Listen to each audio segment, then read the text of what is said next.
تو فائنلی اب زوار کو یہ بات پتہ چل جاتی ہے کہ وہاب درانی ملک سے باہر نہیں گیا بلکہ وہ تو پاکستان میں ہی ہے، اور اس نے ٹریس بھی کر لیا ہے کہ اس نے بیچاری پارس کو اپنے ساتھ رکھا ہوا ہے، جبکہ دوسری طرف وہاب درانی اب زبردستی پارس کے ساتھ نکاح کرنے لگ جاتا ہے۔ پارس کو وہ پوری طرح دلہن بنوا دیتا ہے اور یہ کہتا ہے کہ اگر تم نے کسی بھی قسم کی ہوشیاری کرنے کی کوشش کی تو میں تمہیں جان سے مار دوں گا، اس لیے بہتر یہی ہوگا جو میں کہہ رہا ہوں وہی کر لو، جس پر پارس بہت زیادہ پریشان ہو جاتی ہے۔ اس موقع پر پارس کو سب سے زیادہ صرف اور صرف زوار کی یاد آ رہی ہوتی ہے، اور وہ سوچتی ہے کہ کاش اس دن وہ زوار کی بات مان لیتی اور وہاں سے نہ نکلتی، کیونکہ زوار ہی ہے جو اس کا خیر خواہ ہے، جو اس سے سچی محبت کرتا ہے۔ پارس دل ہی دل میں یہی دعا کرتی ہے کہ کاش زوار جلد از جلد یہاں پر آ جائے اور وہ مجھے یہاں سے لے جائے، جبکہ دوسری طرف بہزاد بہت ہی زیادہ غصے میں ہے، کیونکہ جس دن سے زوار نے اس کو یہ بات کہی ہے کہ آپ کی بیٹی کے پیچھے کوئی بھی ہو سکتا ہے، اس دن سے بہزاد کو ندیم پر اور آفتاب پر بھی شک ہونے لگ گیا ہے، لیکن ابھی اس بارے میں کچھ بھی نہیں پتا چل رہا،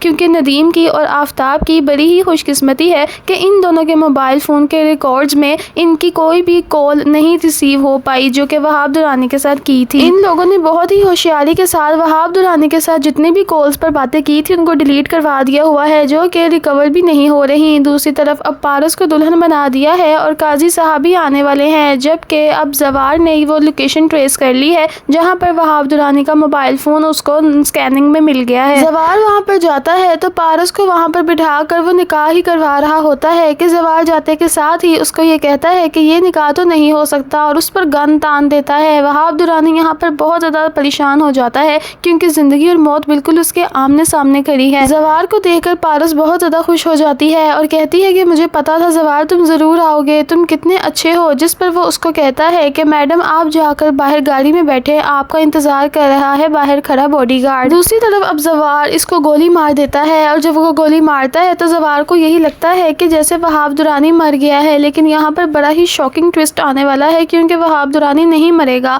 وہ صرف ٹیمپریریلی بہت شدید زخمی ہو جاتا ہے اور زخموں کی وجہ سے وہ بے ہوش ہو جاتا ہے اور وہاں سے زوار پارس کو لے کر چلا جاتا ہے۔ اب پارس جب گھر جاتی ہے تو بہت ہی زیادہ وہ شرمندہ بھی ہوتی ہے اور راستے میں اب وہ معافی بھی مانگتی ہے زوار سے اور یہ کہتی ہے کہ مجھے معاف کر دو۔ زوار کہتا ہے کہ کس چیز کی معافی؟ تو وہ کہتی ہے کہ میں ہر بار تمہاری ہر بات کو ڈینائی کرتی تھی، تم مجھے جو کہتے تھے میں وہ نہیں کرتی تھی بلکہ اس کے برعکس کرتی تھی، اور آج دیکھو میں کہاں پر آ گئی، اگر تم نہ آتے نا تو وہ مجھ سے نکاح کر لیتا۔ جس پر زوار کہتا ہے کہ آپ نے یہ کیسے سوچ بھی لیا کہ میں نہ آتا، اگر میں نہ آتا تو میں مر جاتا، کیونکہ جس دن سے آپ کو میں نے کھویا ہے اس دن سے میرے سارے دن رات بہت ہی بے چینی اور بے قراری میں گزرے ہیں۔ جس پر پارس ایک دم سے ہکی بکی رہ جاتی ہے کہ پارس جو اس کے بارے میں سوچتی ہے وہ بھی اس کے بارے میں یہی سوچتا ہے، لیکن ان دونوں کی مجبوری اتنی بڑی ہے کہ یہ رشتہ کبھی ہو ہی نہیں سکتا۔ بہرحال اب بہزاد کے پاس پارس چلی جاتی ہے۔ بہزاد اپنی بیٹی کو دیکھتا ہے تو بہت زیادہ خوش ہو جاتا ہے، لیکن آفتاب کو اور ندیم کو تو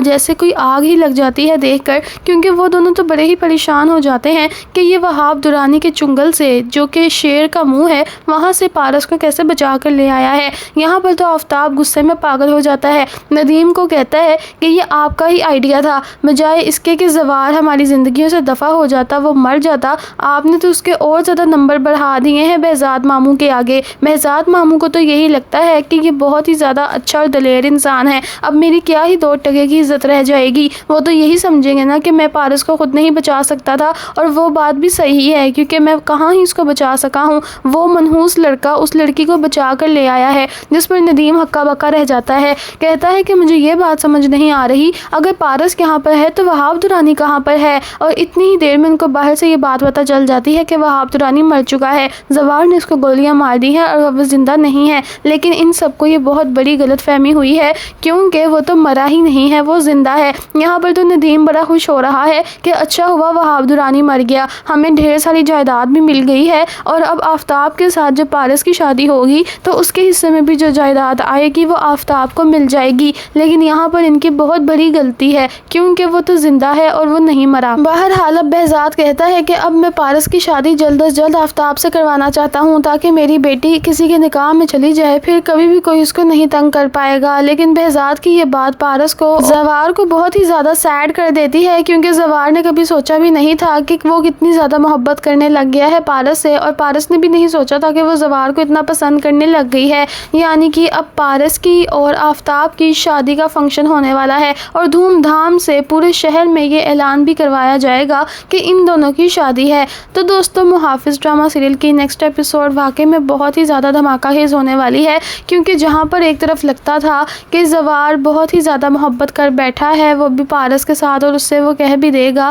یہ تو نہیں ہونے والا، لیکن اب ریشم کے ساتھ زوار کا نکاح ضرور ہونے والا ہے، لیکن زوار نے اینڈ ٹائم پر اس نکاح سے انکار کر کے ریشم کو چھوڑ کے چلی جانا ہے۔ بیچاری ریشم روتی ہی رہ جائے گی کیونکہ وہ تو بہت زیادہ اس سے پیار کرتی تھی۔ آپ لوگوں کو محافظ ڈرامہ کیسا لگتا ہے ضرور کمنٹ میں بتائیے گا، اور میری ویڈیو پسند آئی ہے تو چینل کو لائک شیئر سبسکرائب کیے بغیر مت جائیے گا۔ ملتی ہوں آپ سے نیکسٹ ڈرامہ ریویو ویڈیو میں، تب تک کے لیے اپنا خیال رکھیے گا۔ اللہ حافظ۔